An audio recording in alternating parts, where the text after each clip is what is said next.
Hi, I'm Jen Jacobson with WZDX News. Thank you for joining us. I'm here with Rick Mastracchio.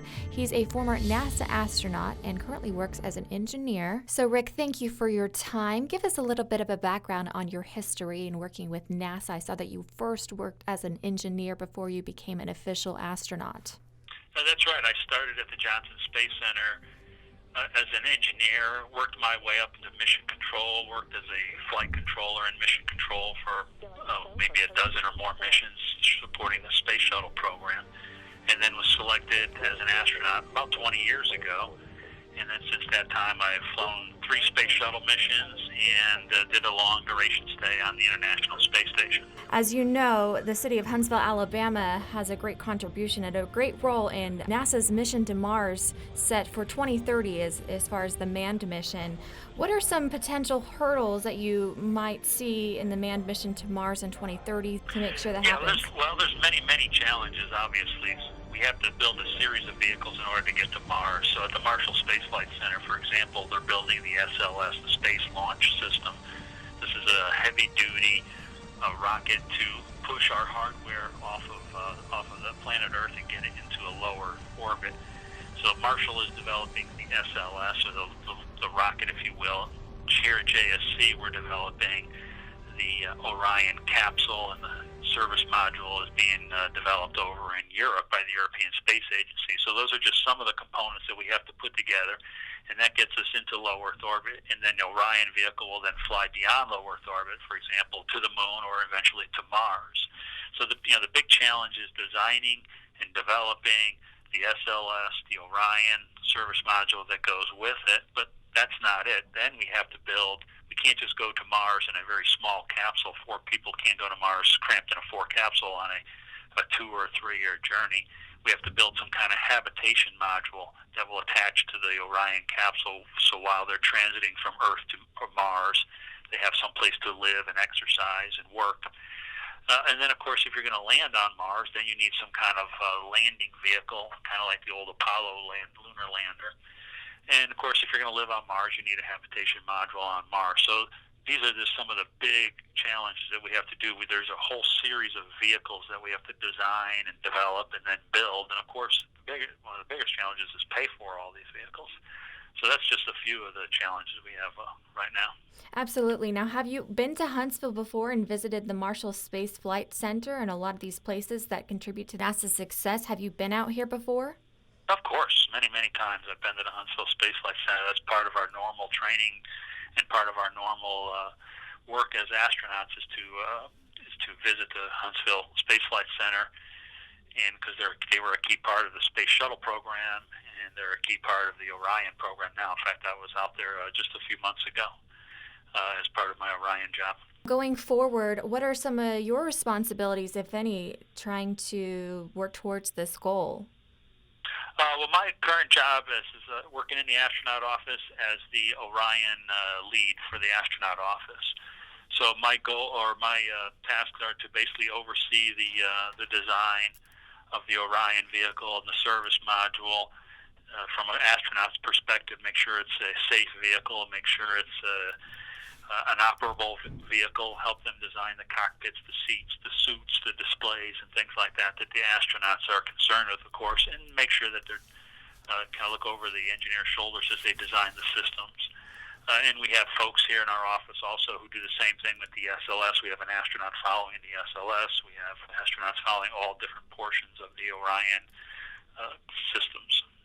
Do you have an idea of which astronauts might go to this mission? Oh, the first mission is planned for the first mission with an Orion, a crewed Orion vehicle right now is planned for 2021, I believe, so 5 years from now. 2 years from now, we'll have an uncrewed mission, and then 2 or 3 years after that, we'll have the first crewed mission.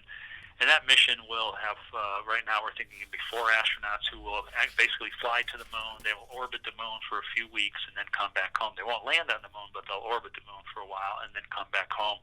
And that'll be a checkout of the vehicles, checkout of the SLS, a checkout of the Orion to make sure all the systems are working with people living on board.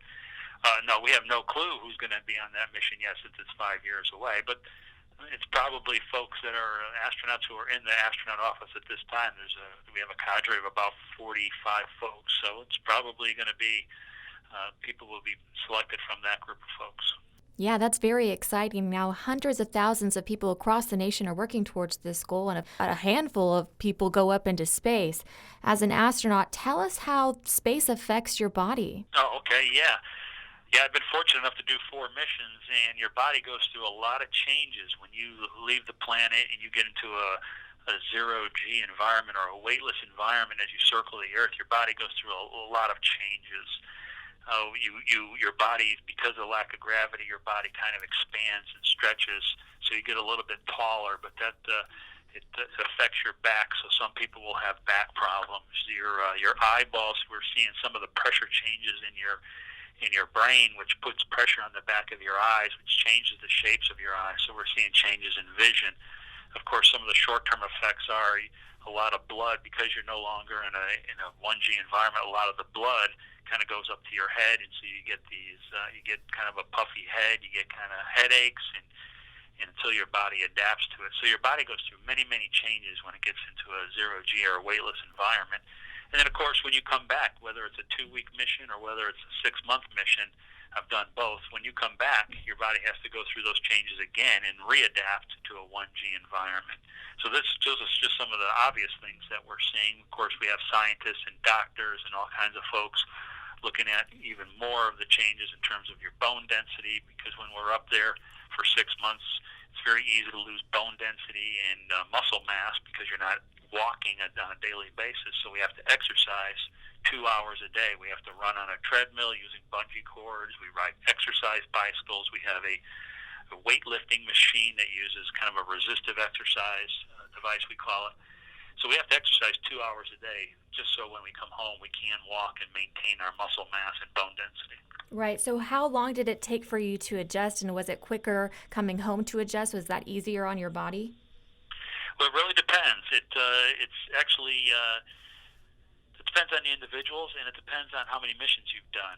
Every time you fly up there, your body kind of remembers how it goes through these changes, so it adapts a little bit quicker. So to go up there, I felt pretty good after only a few hours or maybe half a day. I felt pretty good after that. Some people it takes several days to adapt. When I came back from my 6-month mission, I felt very strong because of all the exercise I had done on orbit. I felt very strong. I felt good in that.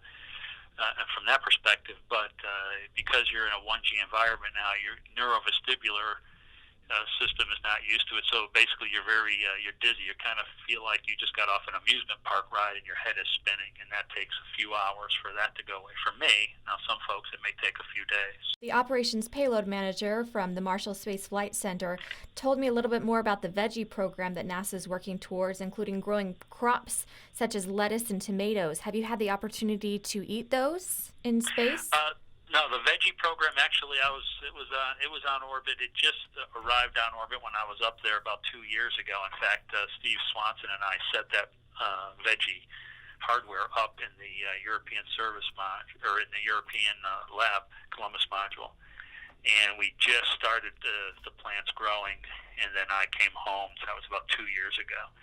And but then I've seen some of my fellow astronauts reaping the rewards of eating lettuce and growing flowers and things like that. And it was kind of interesting, even because before the veggie came up, we had an astronaut on my mission who he actually brought up a handful of his own seeds and it was trying to grow plants. So it's as astronauts living in a metal can up in space, it's a great thing to be growing plants and for many reasons, both psychological and physical. Yes, absolutely. So what are some of the examples of food that you ate on a typical basis?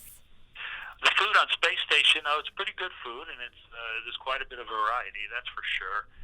But you eat a lot of freeze-dried food, there's freeze-dried meats, freeze-dried vegetables, freeze-dried desserts, if you will. And basically, you just add the water back, and you kind of mix them up. And the food tastes actually pretty good after you rehydrate it. Of course, we have some fresh fruit every once in a while. When a cargo vehicle launches, we'll get a little bit of fresh fruit, a few apples or oranges and things like that.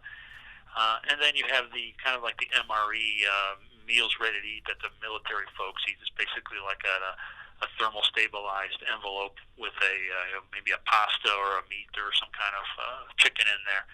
So a wide variety of food, but it's always good to get back home and get your home cooking. That's for Yeah, sure. exactly. I'm sure you're excited to come back and try out some restaurants when you return. Absolutely. Did you use the recyclable water program out there? We've been recycling. We've been recycling our water on the space station for many years now. It would just cost too much money to launch every drop of water that we need to drink or we need for washing to the International Space Station, just even in low Earth orbit. So years and years ago, it was decided to recycle all the water. So all the urine and all the sweat that's collected, all the dirty water that we used to wash with, that's all recycled and put through a series of filters and cleaned, and then we use it over and over again. Are you planning on attending any upcoming launches?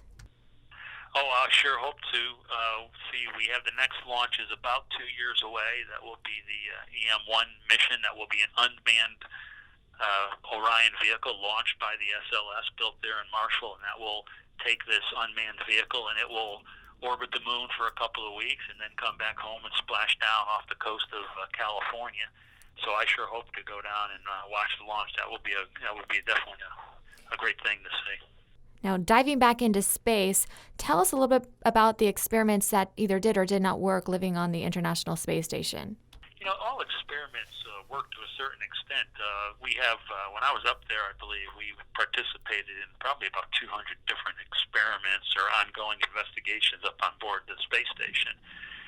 So you have scientists and doctors and smart engineers here on the ground, and they are kind of leading these different experiments or investigations, and we as astronauts are living on board the space station, and we operate the experiments. So we're kind of the operators or the technicians for their experiments. But all the experiments that I participated in are all very successful. I mean, an experiment is basically you're running experiments to collect data, and the data then goes to the principal investigators on the ground, and they analyze that data to try to determine come up with conclusions on what's going on with these experiments. Now, I can't speak that they are coming to great conclusions, but I do know that the experiments, when we run them on orbit, are almost, as far as I know, they're almost always successful, and that we get data for the scientists on the ground. Now, I have to ask this question for our WZDX listeners. Where would NASA be without the Rocket City? Marshall Space Flight Center has been building the rockets for NASA.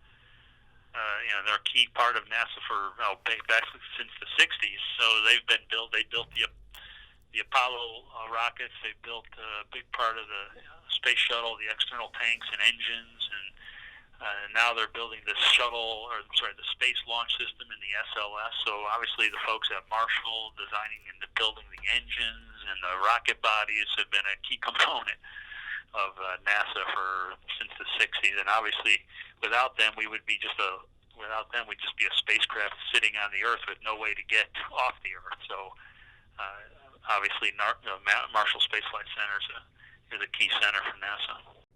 Now, I just want to get your reaction on how exciting of a time this is and possibly launching the first ever manned mission to Mars, and how this is a pivotal time in history. Oh, yeah, absolutely. It's very exciting. We had the Apollo program in the 60s and early 70s, and then they shut that down. Now, since then, we've been in low Earth orbit with the Space Shuttle and Space Station program. We've just been circling the Earth at about 250 miles since the mid-70s or so. So that's more than 40 years or so, I believe.